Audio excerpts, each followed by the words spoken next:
একটু আগে কীর্তি আজাদজি বলছিল, আপনারা শুনেছেন তো, হ্যাঁ, যে কিভাবে সিঁদুর খেলা শুরু করেছে বিজেপি সরকার। গোটাটাই যুদ্ধ খেলা, গোটাটাই নাটক। পাকিস্তানের সঙ্গে ফিটিং করেছে, ফিটিং করে আমি বলুন, একটা পাহেলগামে পর্যটকরা বেড়াতে এসছে। আপনারা কেউ কাশ্মীর গেছেন? হাত তুলুন। কাশ্মীর গেছেন তো? কাশ্মীরে দেখেছেন 10 ফুট দূরে ওই ইনসাস রাইফেল নিয়ে কি মিলিটারিরা দাঁড়িয়ে থাকে? দেখেছেন আপনারা দেখেছেন? কাশ্মীরে কাঁটা তার দিয়ে রোড ব্লকেজের রাখা থাকে। এবং পহেলগাঁও কেন প্রতিটা টুরিস্ট স্পটে মিলিটারিতে ভরা থাকে, মিলিটারি গাইড করে ওখানে। তাহলে ভাই, একদল দুষ্কৃতকারী চলে এলো পহেলগাঁওয়ে, কিন্তু তার 3 দিন আগে সব প্রোটেকশন।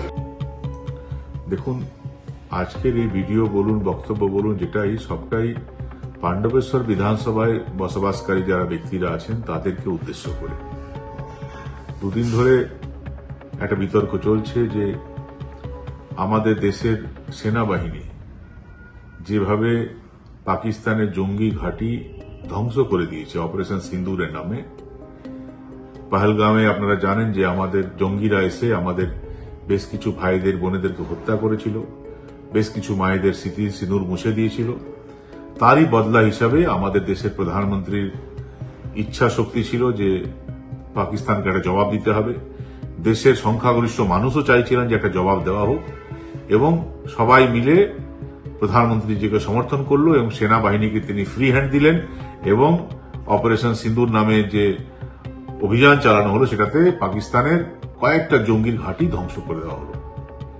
কিন্তু পাণ্ডবেশ্বরের বিধায়ক নরেন্দ্রনাথ চক্রবর্তী তিনি দলীয় কর্মীদেরকে বললেন যে আপনারা এটা বিভিন্ন অঞ্চলে গিয়ে প্রচার করুন যে এটা ভারত পাকিস্তানের ফিটিং ছিল, গট আপ গেম ছিল। চারিদিকে সমালোচনা হচ্ছে, বিভিন্ন থানায় অনেকে কমপ্লেন করছেন, ওনার দলের কলকাতার নেতা নেত্রীরা বলছেন এটাও তার ব্যক্তিগত মত, আমরা এর সঙ্গে নেই। কিন্তু এটা তো হয় না, আপনার দলের ও বিধায়ক, দল থেকে কি শোকাজ করেছেন ওকে? কিন্তু আমার যেটা খারাপ লাগছে যে যখনই ওর নাম উচ্চারণ করা হচ্ছে, যারা এই টিভিতে হোক, মিডিয়াতে হোক, যেখানে হোক, সবাই বলছে পাণ্ডবেশ্বরের বিধায়ক নরেন্দ্র চক্রবর্তী, পাণ্ডবেশ্বরের বিধায়ক নরেন্দ্র চক্রবর্তী। কোথাও না কোথাও ওর নামের সঙ্গে পাণ্ডবেশ্বর যুক্ত থাকার জন্য পাণ্ডবেশ্বরের জনগণের কিন্তু ওটা অপমান হচ্ছে। পাণ্ডবেশ্বরের মানুষ তো ওর এই মন্তব্যকে সমর্থন করেন না।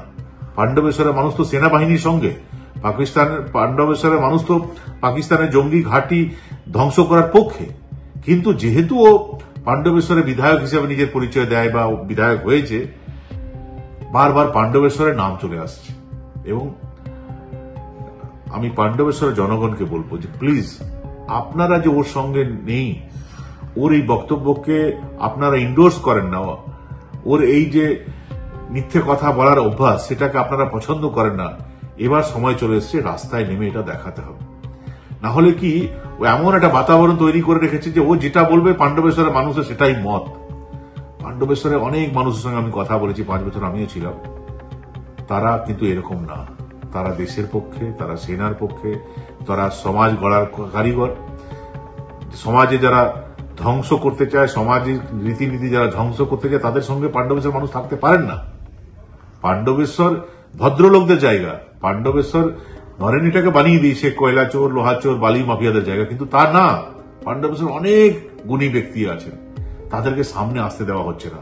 এবং এদের কার্যকলাপের কারণে, এদের অ্যান্টি সোশ্যাল অ্যাক্টিভিটির কারণে সমস্ত মানুষ যারা শুভবুদ্ধি সম্পন্ন মানুষ, তাদেরকে একটা বদনামের মাথায় নিয়ে আগামী দিন কেউ পরিচয় দেবে না যে আমি পাণ্ডবেশ্বরে থাকি, এই ব্যক্তির কারণে। এর মিথ্যে কথা বলা অভ্যাস। এই কোনোভাবে টেনে টুনে উচ্চ মাধ্যমিক পাস করেছে, সব জায়গায় বলে বাংলা অনার্স। এর সঙ্গে নেই পাণ্ডবেশ্বরের মানুষ, এটা কিন্তু এবার প্রমাণ করার সময় এসছে। দেখুন, এই পাণ্ডবেশ্বরকে ভালোবাসে না। পাণ্ডবেশ্বরটা হলো এর কাছে রোজগারের জায়গা।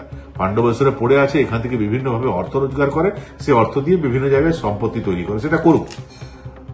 আপনি জানেন যে পাণ্ডবেশ্বরের বিধানসভায় হেরে যাওয়ার পর এ কিন্তু পাণ্ডবেশ্বর থাকবেই না, কিন্তু আসানসোলে ফ্ল্যাট নিয়েছে। আসানসোলে দুটো ফ্ল্যাট আছে, আগে থেকে নিয়ে রেখেছে। ও জানে যে আমি চলে যাব, ওর কি আছে, আরো কোথায় কোথায় কি আছে আমি জানি না, কিন্তু আসানসোলটা আমি জানি। তোর কি আছে? ও পাণ্ডবেশ্বরকে বদনাম করে দিয়ে ভোটে হারবে, এখান থেকে চলে যাবে। কিন্তু পাণ্ডবেশ্বর মানুষকে তো পাণ্ডবেশ্বরে থাকতে হবে। ও দেখুন তো, ও ছোট থেকে পাণ্ডবেশ্বরে আছে। মানুষ যখন গৃহ নির্মাণ করে তখন কোথায় গৃহ নির্মাণ করে? যেখানে স্থায়ীভাবে থাকবে সেখানে তো। তাহলে পাণ্ডবেশ্বর ছোট থেকে বড় হলো, পাণ্ডবেশ্বর রাজনীতি করে বড় হলো, পাণ্ডবেশ্বর একটা জমি কিনে ঘর করলো না কেন? কেন ও জানে যে পাণ্ডবেশ্বর আমার রোজগারের জায়গা, পাণ্ডবেশ্বরের রাজনীতির মাধ্যমে আমি অর্থ রোজগার করব এবং সে অর্থ রোজগার করে আমি অন্য জায়গায় চলে যাব। তাই আসানসোলে ফ্ল্যাট কিনলো। এবং এই ব্যক্তির কারণে পাণ্ডবেশ্বরের মানুষ কিন্তু অপমানিত হচ্ছে। আমি পাণ্ডবেশ্বরের মানুষকে বলবো যে এবার কিন্তু সময় এসছে আপনাদেরকে এটা দেখাতে হবে যে পাণ্ডবেশ্বরের সংখ্যাগরিষ্ঠ মানুষ ওর এই ধরনের ব্যক্তির সঙ্গে নেই। ও যেটাই বলছে তার ওর দল ওর কাছে নেই, এখন ওর সঙ্গে নেই। ওর দল বলে দিল, তৃণমূল কংগ্রেস ক্যালকাটা নেতারা বলে দিল যে এটা ব্যক্তিগত মত। তাহলে পাণ্ডবেশ্বরের মানুষ ওর পাপের বোঝা পাণ্ডবেশ্বরের মানুষ বইবে কেন? নিশ্চয়ই না। এবং সে কারণে আমরা সিদ্ধান্ত নিয়েছি যে আগামী 14 তারিখ ও যেটাকে নিজের ঘাঁটি বলে, যে ও খুব শক্ত ঘাঁটি সংগঠনের গোগলা অঞ্চল, গোগলাতে আমরা একটা প্রতিবাদ মিছিল করতে চলেছি। এবং এই বক্তব্যের সমালোচনা করে এবং এই দেশদ্রোহী ব্যক্তি, এ তো দেশদ্রোহী, এই ধরনের ব্যক্তিকে রাজনৈতিক পরিসর থেকে দূরে সরাতে হবে, এই দাবি নিয়ে আমরা প্রতিবাদ মিছিল করতে চলেছি 14 তারিখ গোগলা অঞ্চলে। এবং আমি পাণ্ডবেশ্বরের জনগণকে আবেদন করব যে আপনারা এই মিছিলে বেশি বেশি সংখ্যায় যোগদান করুন এবং সারা বাংলাকে দেখিয়ে দিন যে এই দুষ্ট ব্যক্তির সঙ্গে আপনারা নেই। এই দুষ্ট ব্যক্তি যেটা বলছে সেটা তার ব্যক্তিগত মত। আপনারা এই দেশকে ভালোবাসেন, আপনারা পাকিস্তানকে ভালোবাসেন না, আপনারা কোনো দেশদ্রোহীর সঙ্গে থাকতে পারেন না। এটা কিন্তু দেখিয়ে দেওয়ার সময় এসছে এবং এটা দেখানোর জন্য আমি আপনাদের অনুরোধ করব 14 তারিখ 3:30টার সময় আমাদের গোগলা অঞ্চলে যে প্রতিবাদ মিছিল হবে সেই মিছিলে আপনারা যোগদান করুন। ভারত মাতা কি জয়। ধন্যবাদ।